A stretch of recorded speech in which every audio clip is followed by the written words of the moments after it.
Makwento ni Ridsin po, mga drama-drama yan, di totoo yan. Sinasabi nga ni Kuya Ridsin na nakikita niya si Biancy sa salamin habang nagdadrive siya.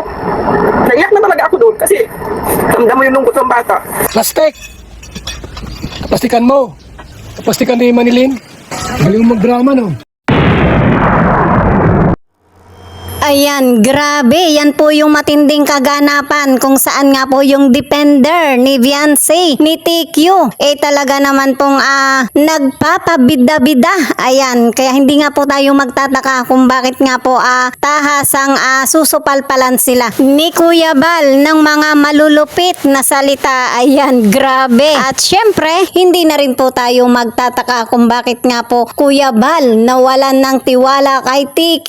Ayan, at syempre ito pong si Manilin, puro kaplastikan, kadramahan ang alam. Ayun po kay Kuya Bal, wala po tayong magagawa. Gustong mag-trending, gustong sumikat. Iyan po yung gusto po nilang mangyari, na kahit na nga po nakakahiya na yung kanila pong mga ginagawa. Ayan, para lang nga po mag-trending, magpasikat. O diba? At syempre wag nyo pong kalimutang mag-subscribe, pa-like, share and comment na rin po. Ayan, at wag nyo rin pong kalimutang suportahan ang lahat po ng mga Kalingap Reactor. So dito nga po guys mga Kalingap, sa isang usapin ni Ma'am Manilin na talaga naman pong gustong ipatrending at maging bida. Ayan, kung saan nga po naaawa dito kay Biancy at paawa effect sa mga nangyayari po sa ngayon sa buhay ni Biancy at sa kanyang pamilya, na sa totoo lang naman po sila naman po talaga yung lumagay po sa kanilang kinasadlakan sa ngayon, di ba? Na kumbaga po guys mga Kalingap, ginusto po nila, ginawa po nila na ipatol po itong si Kuya Bal.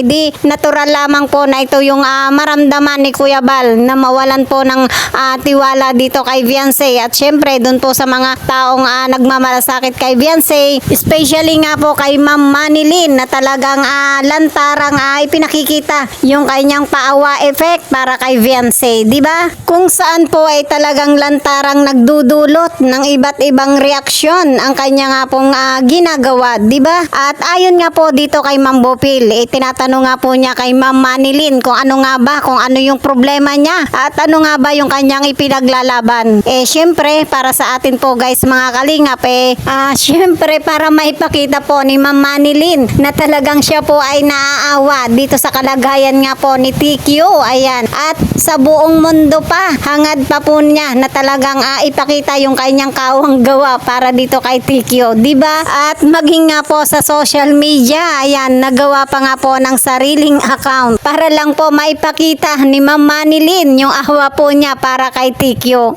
Di wow, di ba? At dahil nga po dito sa mga kaganapang ito, guys, mga Kalingap, ano nga ba ang matinding resback ni Kuya Bal para dito sa gustong magpasikat na si Ma'am Manilin? Ayan, mula po sa pahayag ni Kuya Bal, heto na.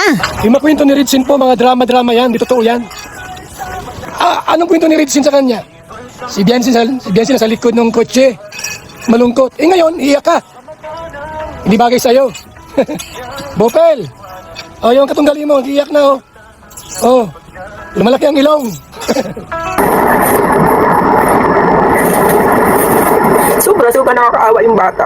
Sobrang nakakaawa yung bata. Sige daw. Anong dahilan? Bakit siya binabas ng mga tao? Bakit? Isang Val Santos Matubang, Vaticanong broadcaster, veteranong vlogger, abay, pinatulpo tayo. O paano yan? Anong dahilan po? Tapos sinabihan si Ido, manyak. Ano yun?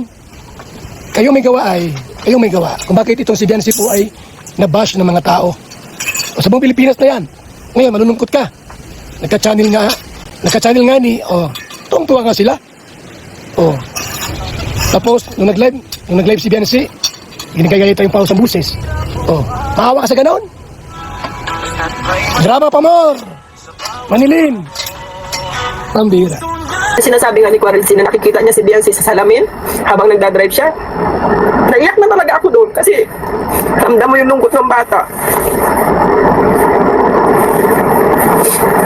Naiyak tuloy ako kay naawa ko sa bata. Hindi na bata si Biancy. Marisinong na kaya yan. Ngayon, ba't ka naawa? Ba't ka naiyak? Ano mo si Biancy? Plastic! Plastikan mo. Yung mga kapatid mo, hindi ka naawa. Naghingi ng pera sa'yo, di mo binibigyan. Pambihira ka. Si Biancy, di mo kano-ano. Baka kas mo sa Taybiran. Ayan, pambihira talaga, di ba?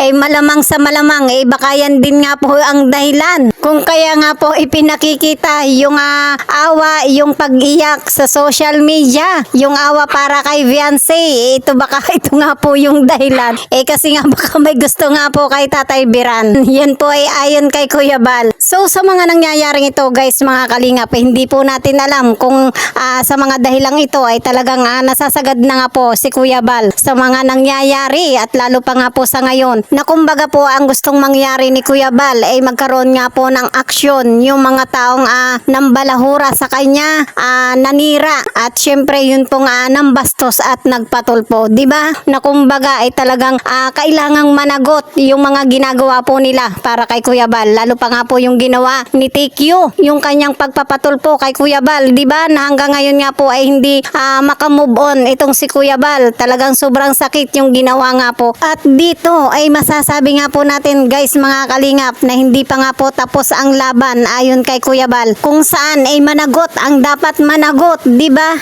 Dapat sa akin umawa, natulpo ako. Walang sapat na katibayan. At walang sapat na dahilan. Di pa ako tapos. Di pa.